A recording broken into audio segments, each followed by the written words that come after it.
Hello and welcome back to Read Becca. This is the Booktube Giving Tag. I wanted to get this in the spirit of giving before Christmas. I was tagged by Shannon from That's So Poe, which was very nice. She rarely does tags.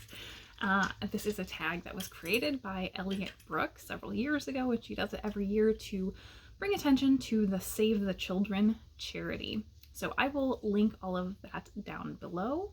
As well as the prompts. And jumping right in, what's a book you would give everyone if you could?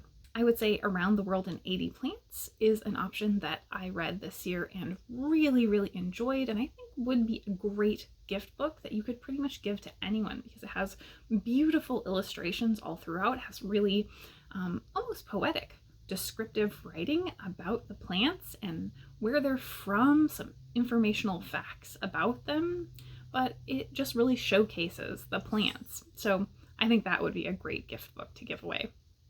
Number 2 is, what is a book you couldn't give a rat's hiney about? And it's going to be a controversial one, but I'm going to say Eye of the World.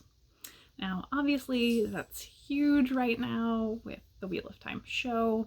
I have Wheel of Time up there, several of the books. I've read a good portion of the series, but I feel extremely meh about it. I don't have a strong negative feeling, but I also don't have a strong positive feeling about it either.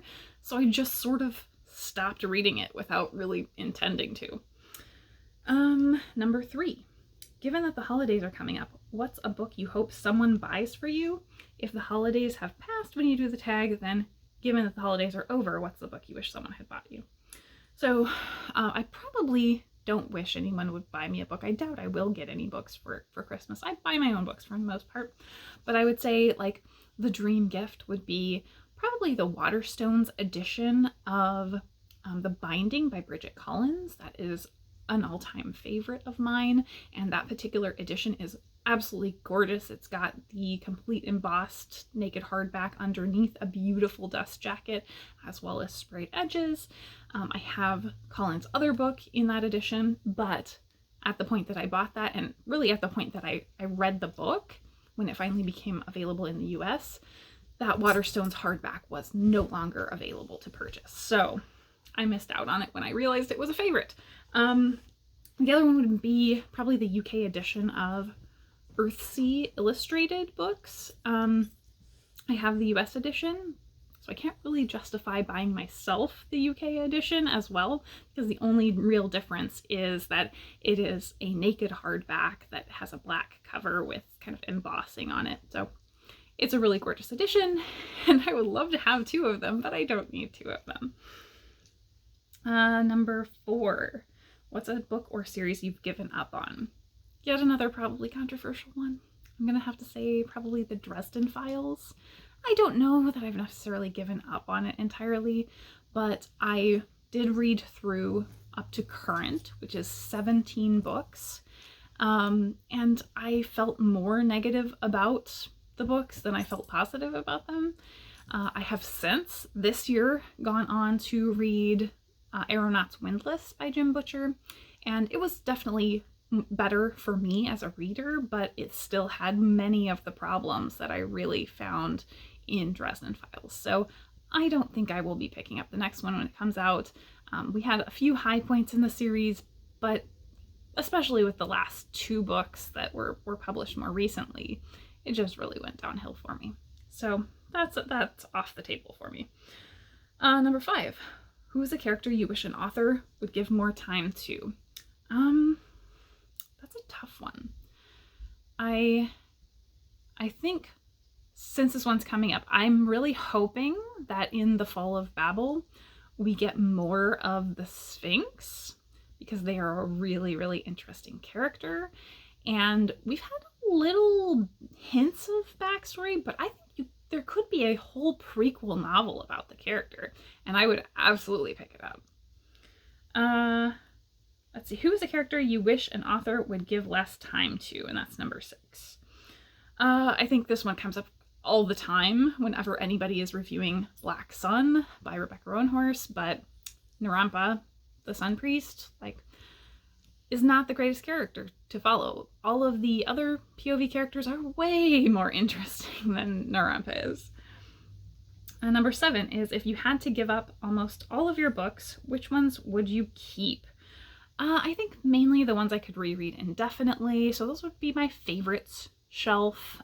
So this really depends on how many I could actually keep. That's probably at least 50 plus books. The Hainish novels, probably, I would definitely keep my omnibus edition of all of those. I would keep a few Gaiman works. I would keep Discworld. If you could give me all of Discworld in a bind-up, that would be really, really good. Number 8, what's the best bookish thing you've ever been given? I don't think I've ever been given anything really bookish. Honestly, I don't get a lot of bookish gifts, and most people that buy me things know that I buy my own books, so I can't think of anything for that one. Number 9, what's a book someone gave you that you wish you could give right back?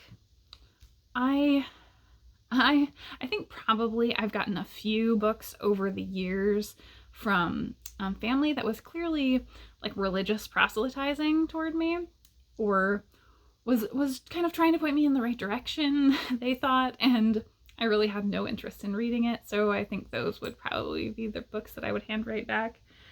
Number 10, name a time in a book that a character was given something really meaningful.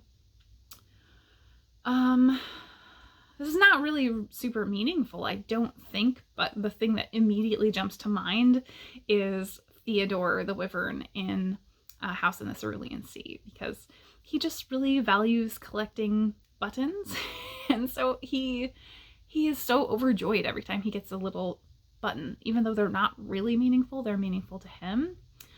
I've got an okay one. So the 10,000 Doors of January. She gets an item or a book that is a gift, and I would say that counts as something that is very, very deeply connected and meaningful for her. So I think that's a really good one. So in terms of tagging people, I think I'm going to tag Miss Reads a Lot. Every time I try to tag her, she has already done the tag. So, but I love her channel, so I have been wanting to tag her for a while, because that's what tags are about. They're about showing love for the channels you enjoy. So I'm going to tag her. I don't think she has done this one. I am going to tag Scientist Reading World, because he just hit his 1-year Booktube anniversary. That's a very big deal. Congrats, Hugo. And then I'm going to also tag Indian Cooks and Books, because he just made a recent video post after several months off, and I do not want him to go several months without posting again. So please do this tag, or if you need Vlogmas content, please consider yourself tagged. Thanks so much for watching.